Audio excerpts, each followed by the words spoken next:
I wanted to start out with these two different ways to describe the spin states with two electrons. One is the product basis, and product basis means when we take the tensor product of the two individual spins to come up with the vector. So the tensor product of these two ends up being this 4 element vector.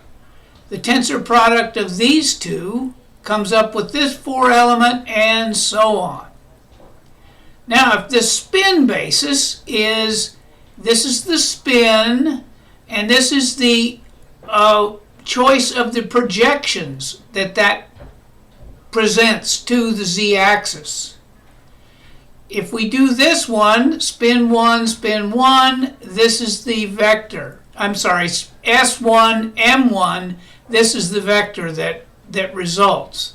If it's spin 1, M equals 0, then we get this result. Notice these 1 over square root of 2's. That's not what you would expect. You would think these would just be zeros and ones. But these are 1 over square root of 2 because we're kind of mixing states, mixing spins, I should say. And this is when you have 1 and negative 1 that you get this simple vector. The final vector here from 0, 0, notice this is spin 0, and all of these are spin 1. So you've got 3 spin 1s and 1 spin 0. And this spin 0 has a plus 1 over square root of 2 and minus 1 over square root of 2. And it turns out this is the one that's anti-symmetric, meaning you can swap electrons and it changes by a sign. Now these others, you can swap electrons, but there's no difference in what the resulting output is. Now that may not be the clearest thing in the world, but that's as close as I can get right now. From the last video, which was video 12, this must be lucky 13 video, this is what the spin operator looks like. The spin operator squared, because we've got 2 electrons, I get the eigenvalues 2 h bar, 2 h bar, 2 h bar, and well, that's it. And notice, these are the 3 spin 1s, and this represents the spin 0. It doesn't mean you get 0 for it. You actually get a certain kind of output, which is this vector values here. Now, if we can go on, let's say that the spins, the total Hilbert spin space for these 2 electrons is the Hilbert space of spin 1 tensor product with the Hilbert space of spin 0. Spin 0 being the anti-symmetric subspace and spin 1 being the symmetric subspace. But spin is not everything. Spin is just that intrinsic angular momentum thing. We have to place this somewhere in physical space. And that's what the positional space Hilbert space stands for. This Hilbert space, this should be a little simpler to think about, is a state function of the R value. And you can think of the R value as the radius from the nucleus. We've got these electrons and they have a radius from the nucleus. So this is the position vector in here. And if we want to talk about the total 2 electron space, then that's going to be this H1, 2, 1 electron, second electron, the space, Hilbert space, one more tensor product with the spin. Oh yeah, don't forget, this is quantum chemistry, so we need to be staring at this periodic table more. Now what I'm going to do is go all the way back to hydrogen. Now we haven't really talked much about hydrogen, but this thing called an exchange operator doesn't apply here because the exchange operator only means when you swap two electrons. So we're not swapping any electrons here, so there's no discussion about anti-symmetry, symmetry, none of that stuff. Here's hydrogen. And if you look down here, there's just one electron. So, big surprise, who cares, what's the big deal? Now let's go on to helium, which is really the one that we've been focusing on for a while. And helium does have symmetry between the first three spin 1 states. Because if you swap electrons, 1, 1, that doesn't change anything. 1, 0, if we add the two states together, then that doesn't change anything because you swap which ones gets added. And the one where, let's see, what's the third state is when you got 0, 0. Okay, so if you got spins up or spins down both, no problem. If you add the combination together, then that doesn't create a problem. But we don't have anti-symmetry. And anti-symmetry is what we want, actually. That's what nature requires. And that singlet, which is the 0, 1 combination or up-down combination between the two, and they're subtracted. So that gives us the anti-symmetry.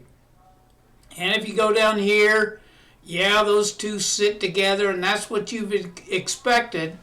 And so let's go ahead and try to add a third electron into this particular position in space. We just talked about positional stuff, and we'll see what happens. And that's where lithium comes in, and look what happens. That one goes up to another spot. Now, why? I want to know why. We want to know answers to that question. So that's where I'm headed yet next with my next diagram for adding a third electron to all of this mess. Before we talk about 3 electrons, let's go to a complete analysis of 2 electrons using what's called a Slater determinant, which I will talk about more completely later. But look at this terminology first. Phi of A will represent the 1s orbital. So we're bringing spatial orientation into this picture, not just spin. Phi of B, phi sub B, that's a mouthful, is 2s. So we're bringing in the 2s orbital as well as the 1s. Well, think about it. If you're going to 3 electrons and you looked at that periodic table, with 3 electrons we had to bump into another space. Now we're thinking, well, we don't need that for 2 electrons. But let's see what's allowed by the Slater determinant. Alpha is up and beta is down. If we use this funny X to represent both things at the same time, both the spatial and the spin, because actually the spin has to be spinning. It's not spinning. Shouldn't say that. No. If something has spin, it's got to be somewhere. So the orbital tells us where it is, and this tells us the spin value. But if I put X sub 1, then here's what this one can be translated as. 1s with spin up, 1s with spin down for 1 electron. And if you can follow through with these others, I think you can make that sense though. So the X sub 2, I think, would go with the 2s orbital. So if you want to put all that stuff into your head, but see, this isn't that easy to understand, and you're going to build more than one orbital. No. More than one determinant to evaluate what's allowed and what's not allowed. Now we'll show that evaluating this determinant for a 2 by 2 is pretty simple. Evaluating it for a 3 by 3 gets really messy. So we'll find out that we can, by building the Slater determinant and following the rules, we'll find out that it already solves it for us. It shows us what's allowed and what's not allowed. So next I'll shrink my body down a little bit and put some more stuff on this board if you've absorbed this up to this point. Let's consider the case where both electrons are in the same orbital. Now there's various configurations we can come up with, but I really only need to illustrate 2 before we're done with what's to be shown. Here's the 1 over square root of 2. 2 factorial is just 2. And then we have notice all of these are the same orbital. They're all phi sub A, and we have electrons 1 and electrons 2, and we have electron 1 with alpha, electron 1 with beta, electron 2 with alpha, electron 2 with beta. So everything is covered in this scenario. Now, how do you evaluate a determinant? Well, for just 4 elements, it's real easy. You just take the one in this corner, multiply it by this corner.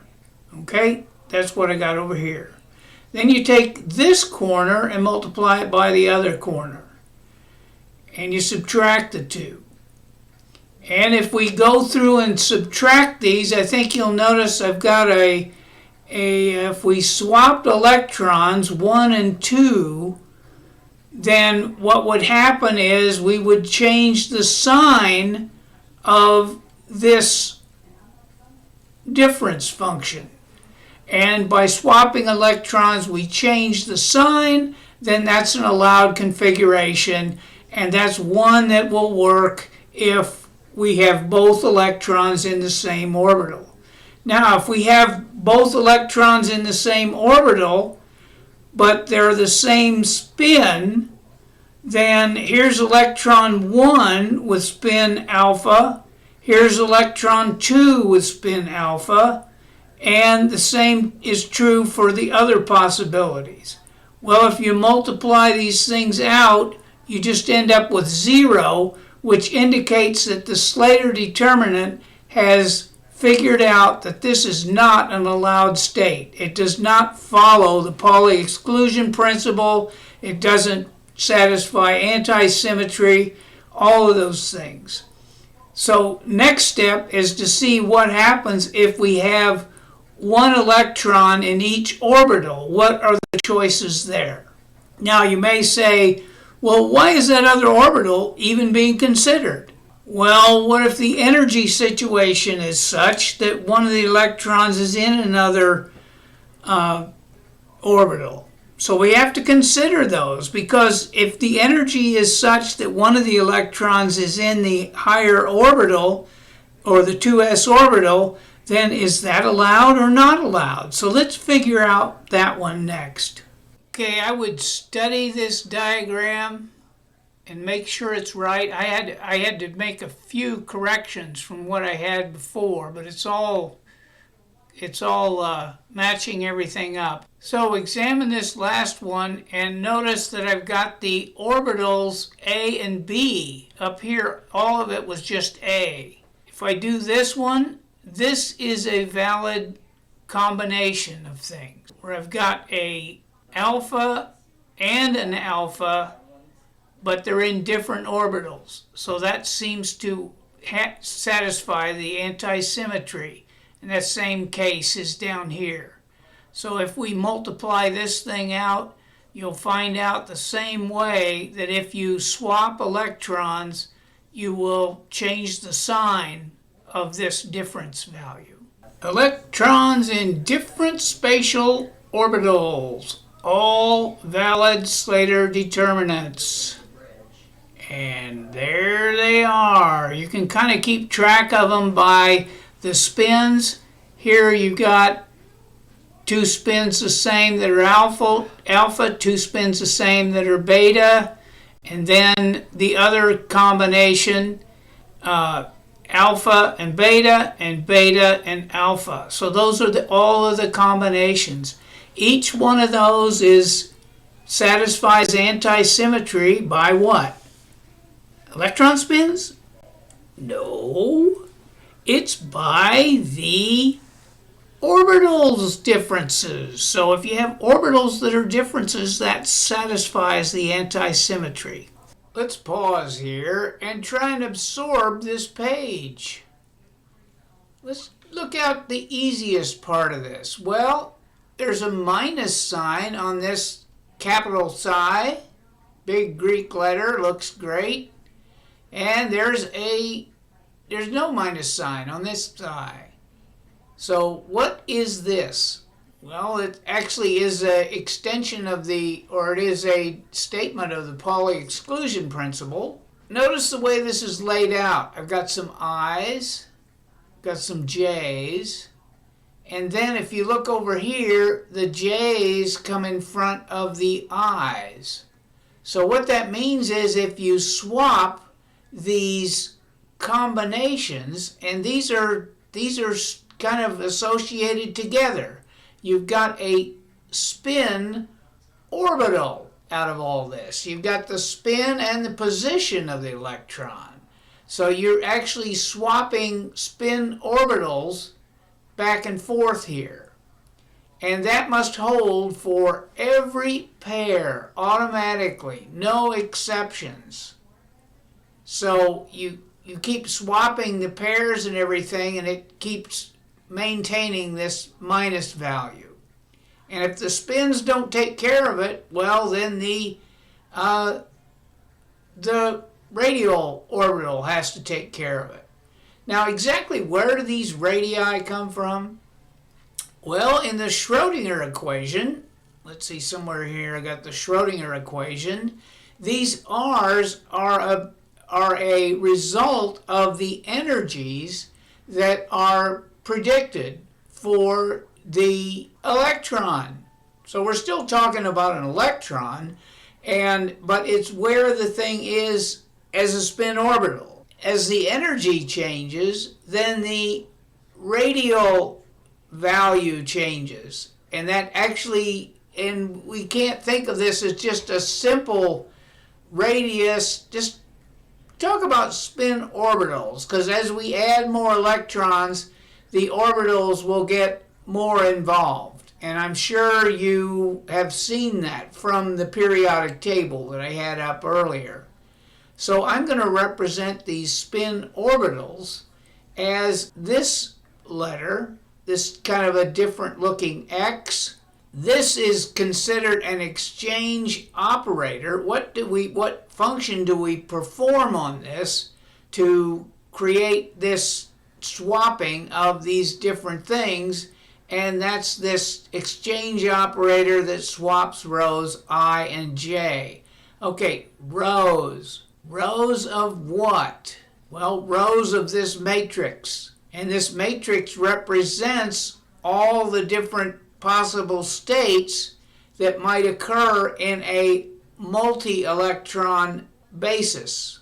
This one is general. It's brought out to 1 to n, so it could be any number of electrons that we expand this to, so we can go for much more massive atoms. And this n factorial, you have to remember all these numbers are multiplied together under the square root symbol. One other little red thing on here is this spin plus and spin minus are represented by the alpha and the beta.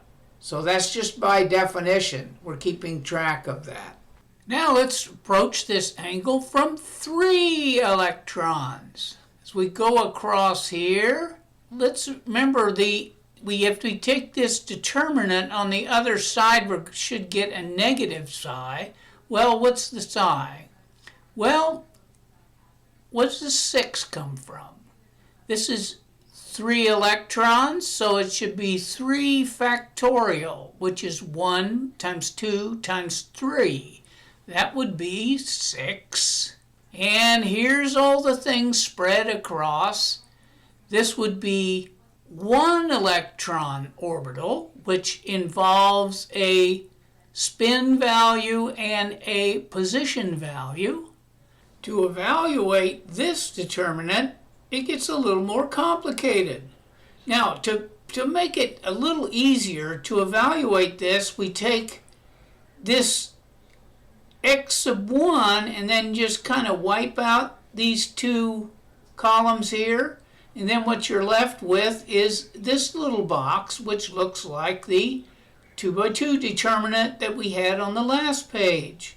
When you take this one, cancel these 2 out and take the determinant of these outer 4, and finally 3, you work on these 4.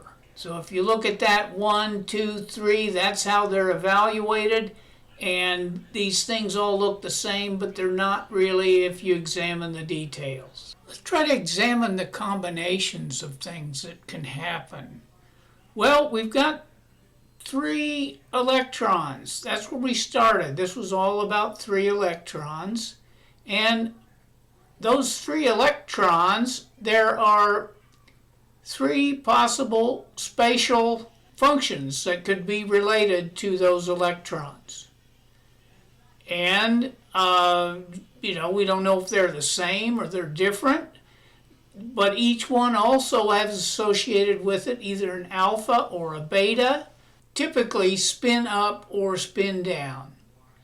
And in the ordering, just so we don't double count things and make sure they're in the right order, here's the way we're going to do this, is psi A, alpha, psi A, beta, psi beta, alpha, psi beta, beta, psi C, alpha, psi C, beta. There are 8 different non-zero determinants. You come up with a determinant that's 0, that doesn't do you any good. So if you look at this list, it's got psi A, B, C on each one of them, and then alpha, alpha, alpha, beta, beta, beta. So you just count up, do the binary count from top to bottom with the different spin levels, and that gives us all of those. Now, before we evaluate anything, let's do a little examination of this thing.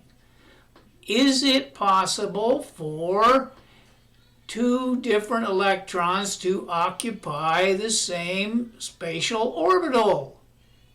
Of course it is. We've seen that happen in helium, which is what we just examined, what we went through. And if one of those electrons had a spin up, then the other one had a spin down. I hope you remember that part. So, in a way, we've got these 2 have to be the same, and these 2 have to be alpha and beta. I think that's right, and that's the way I'm going to approach that. Now, if that's all used up by the 2 electrons, then the 3rd electron is going to have to be in another spatial orientation, but it can be alpha or it can be beta. So let's approach the determinants from that angle. What is this thing, a determinant? What does it calculate? Down here, let's look at something that maybe gives us a clear written description of test for physical possibility. Physical possibility is enforced by the symmetry, the fact that the space has to be antisymmetric, whether it's in the spin or whether it's in the space itself.